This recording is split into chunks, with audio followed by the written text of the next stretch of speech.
And now, back to Face dito sa TV5.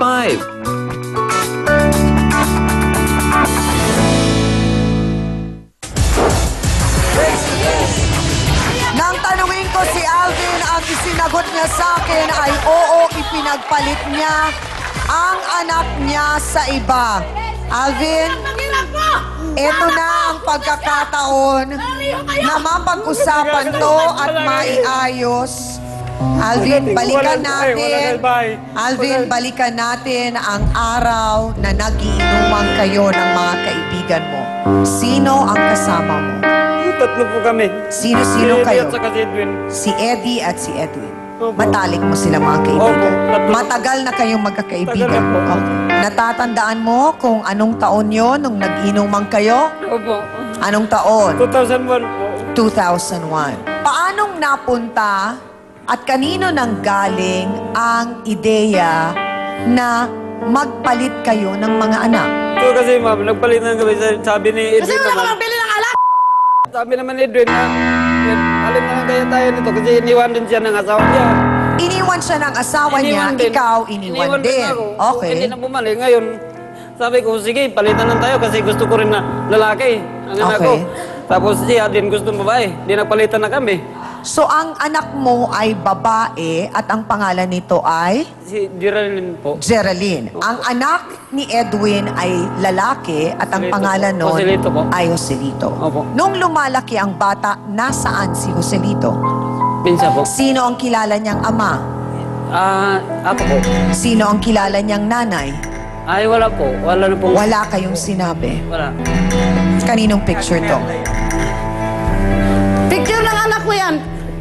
Ito ang huling pagkakita mo sa Opo. bata. Yan na lang lagi ang tinitingnan ko para hindi ko pag makita ko yan, hindi ako makatulog. Lagi ako umiyak, hindi ako Tanong, Alvin, tinago ba ng nanay mo si Geraldine? Hindi po. Sabi niya lang sa probinsya.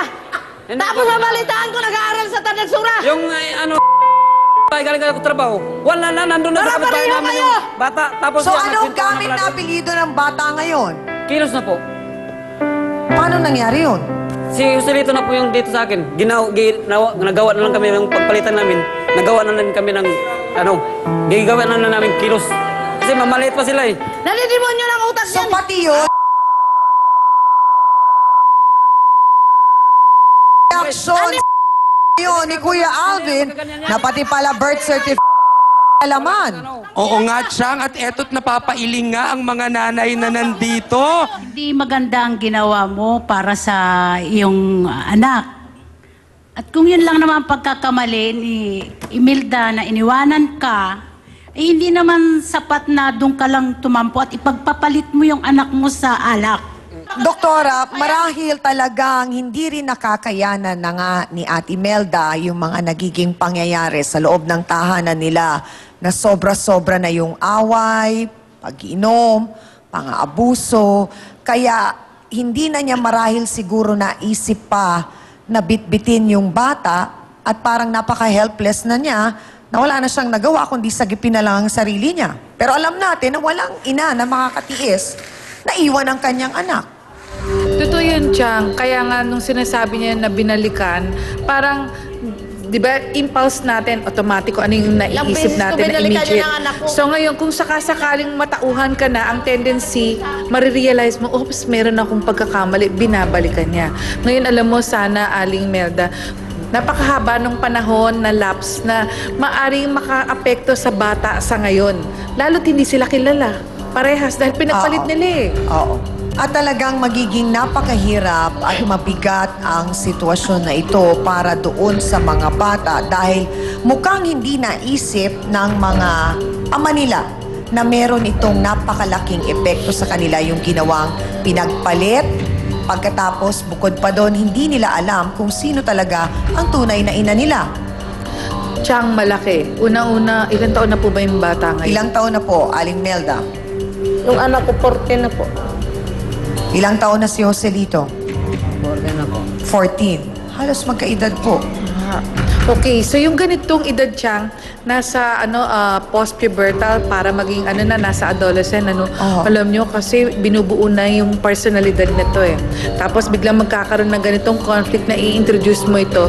Medyo para sa ibang karaniwan ang affected dito kaagad yung sabihin na natin yung mga kababaihan dahil kasi mas feeling nila na saan kayo napunta? Yung explanation, ang hirap. Yung debriefing process, medyo mahirap para sa parehas. Kaya kailangan ang nanay dito magpakatatag kung talagang i-introduce sila. Dahil yung rejection, napakalaki. Oo. So, at the same time, yung acceptance dun sa mga bata, napakalaki rin. Oo. So, malaking at mahabang proseso ang kinakailangan. Pero kung sasabihin natin na dapat nating ayusin, dapat. Kasi kung sasabihin natin ipapaliban pa natin, mas malaki yung magiging risk na kung mapanood ito, tapos magkaroon pa na may magsasabing iba, mas mahirap yon dahil yung sa mga bata, it can be parang hindi lang experience na trauma. Baka it will lead to depression in the future. Marami pong salamat, Dr. Camille. Naunawaan po ba ninyo yon, Aling Imelda, na hindi po ganun kadali na kayo po ay matatanggap ng bata? Dahil tandaan po ninyo na wala kayo noon pong 3 taon hanggang ngayong siya ay 14. Marami pong magiging katanungan yun. Handa po ba kayong harapin yun at magpaliwanag at tanggapin Opo. kung ano man ang magiging reaksyon Opo. ng anak ninyong na si Geraldine? Opo. Tapos Iniwanan siya, kami, tapos yun. ano nangyari dun sa batang Wala na ibinigay akong sa magawin kanya? kasi Pag makita ko, lalo akong nasaktan eh. Oh. Pag makita Ano ko, daw po ang nangyari sa batang ibinigay sa inyo? Joselito, yung lalaki, ang napunta po sa inyo. Hindi, parang tinuring. Kanino lumaki ang bata? Kayo po ba ang nagpalaki? Sa magulang ko, doon sa probinsya na po. Sinabi kasi sa magulang ko na yun ang akong tunay na ama niya. Hindi yun, sumama na lang si Lito dito. Dapat sa kanyang mama, pinapatayan eh. Yun, isauli ko. Nililibing ng Kasi buhay. bakla- O, sandali lang. Bakit mo ngayon isusoli si Joselito? Ay, nabubuisit ako, nakita ko, bakla yun eh. Akala ko lalaki. Bakla. Bakla man o ano, dapat tanggapin mo kung ano ang anak mo. Hindi So dahil sa ngayon ay naging bakla si Joselito, gusto mo siyang isoli? Isoli na. Ano siya? Beer na pinagpapasapasahan ninyo? Bahala na siya saan siya pag basta ang importante sa akin, makuha ko lang yung anak ko na babae kasi baka wag samantala ni Gwen. dinadamay nila mga So ngayon, ang gusto mong kunin si Geraldine. Oo, kasi Hayop ng mga dalaga na balikan. yun, baka pagsamantala ni Edwin. Ay, mga Bahala na kasawsawan, talagang iba ang isip ng tao pag nakainom. Botohans nga muna tayo. Siya, ako'y nagulat kasi ngayon ba ay nakainom din siya at nasasabi niya yung mga sinasabi niyang yan? Magboto hands tayo. Game! Go! Wala nang pakialam niya kung anong kalagayan.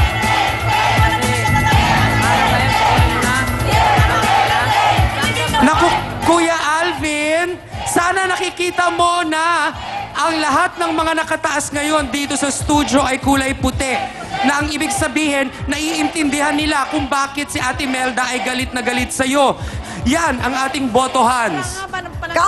Kampante raw siyang inaalagaan ng dati niyang kinakasama ang kanilang anak. Pero nang malaman niyang ipinagpalit nga ang bata, galit ang naramdaman niya. Ang panig ng isa pa rin pong ina. Narito po si Ruby Laurente. Pasok!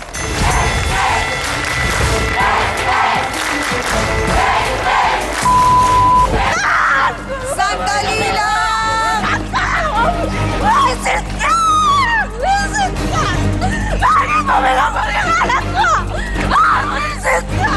Diretsa ang tanong, Ruby, sino ang anak mo? Joselito mo! Bakit naiwan kay Edwin si Joselito? Iniwan ko kasi lang tingiro siya. Dalawang ina po ang pareho ng hinaing dahil ang mga anak nila pinagpalit po ng kanilang mga ama ang panig ng isa pang amang nakipagpalit ng anak sa aming pong pagbabalik.